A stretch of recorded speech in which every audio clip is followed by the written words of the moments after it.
Hello everyone, welcome back to our channel. আজ আমি আপনাদেরকে শেয়ার করব বাঙালির সবচেয়ে পছন্দের একটি রেসিপি আম তেল, যেটা বিকালে মুড়ির সাথে ভালোভাবে জমিয়ে কিন্তু খাওয়া যায়। এখন বাজারে অনেক আম পাওয়া যাচ্ছে, তাই আমি প্রথমেই 2 কেজি মতো আম এখানে নিয়ে নিয়েছিলাম। আম তেল বানানোর জন্য কিন্তু আমগুলোকে খোসা ছাড়ানো যাবে না, তাই আমি এখানে আমগুলোকে গোটা গোটা আকারেই কেটে নিচ্ছি। আমি এখানে যে আমগুলো নিয়েছিলাম সেই আমগুলোর সাইজ একটু বড় ছিল, তাই 3 টুকরো করে কেটে নিচ্ছি। আমের সাইজ ছোট হলে সেটাকে মাঝ বরাবর 2 টুকরো করা যাবে এবং সাইজ বড় হলে 2 থেকে 3 টুকরো কিন্তু করা যেতে পারে। আপনারা আমের সাইজ বুঝে কেটে নেবেন, তবে আম তেল বানানোর জন্য কিন্তু বেশি ছোট টুকরো করে কাটা যাবে না। আবার অনেকে বলবেন, আটি শক্ত হয়ে গেলে কি সেই আম দিয়ে আম তেল বানানো যাবে না? হ্যাঁ, বানানো যাবে, কারণ সব আম দিয়েই আম তেল বানানো যায়। এই পর্যায়ে দেখুন আমার আমগুলো সব কেটে নিয়েছি গোটা গোটা আকারে। এবার আমি আমগুলোকে আবারও একবার জলে ভালো করে ধুয়ে নেব।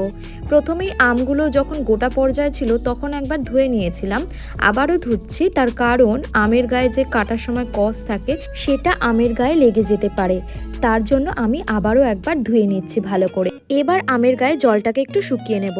এবার আমি রঙের জন্য এখানে দিয়ে দেব পরিমাণ মতো হলুদ গুঁড়ো আর দিয়ে দেব স্বাদ মতো লবণ, দিয়ে আমি ভালোভাবে আমটাকে মাখিয়ে নেব।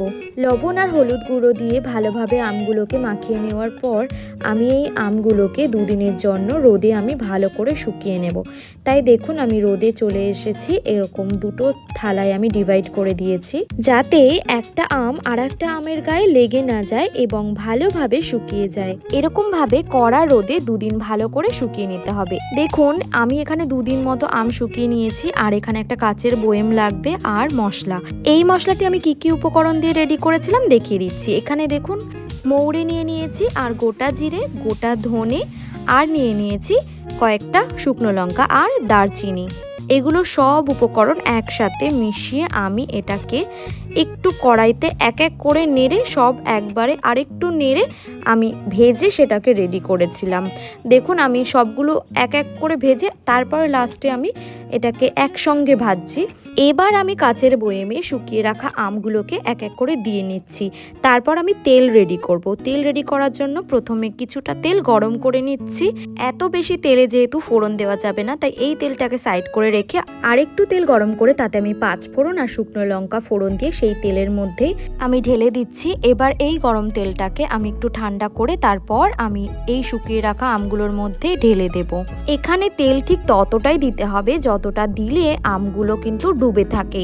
এরপর আমি এর মধ্যে মশলাগুলো একে একে ঢেলে দেব। বেশ কিছুটা মশলা আমি দিয়েছিলাম, দিয়ে আরেকটু নাড়াচাড়া করে এই আম তেলটাকে আমি আবারও বেশ কয়েকদিনের জন্য রোদে দিয়ে 1 বছরের জন্য সংরক্ষিত করব।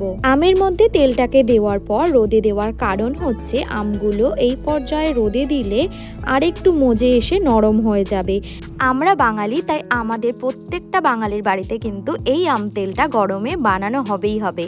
বিকেলে মুড়ির সাথে এই আম তেলটি ভীষণ ভালোভাবে জমে যায়, তাই আপনারা চেষ্টা করবেন গরম থাকতে থাকতেই এই আম তেলটি বানিয়ে ফেলার। Thank you for watching. আর ভিডিওটি ভালো লাগলে লাইক, কমেন্ট, শেয়ার করতে কিন্তু ভুলবেন না। আজকের মতো টাটা।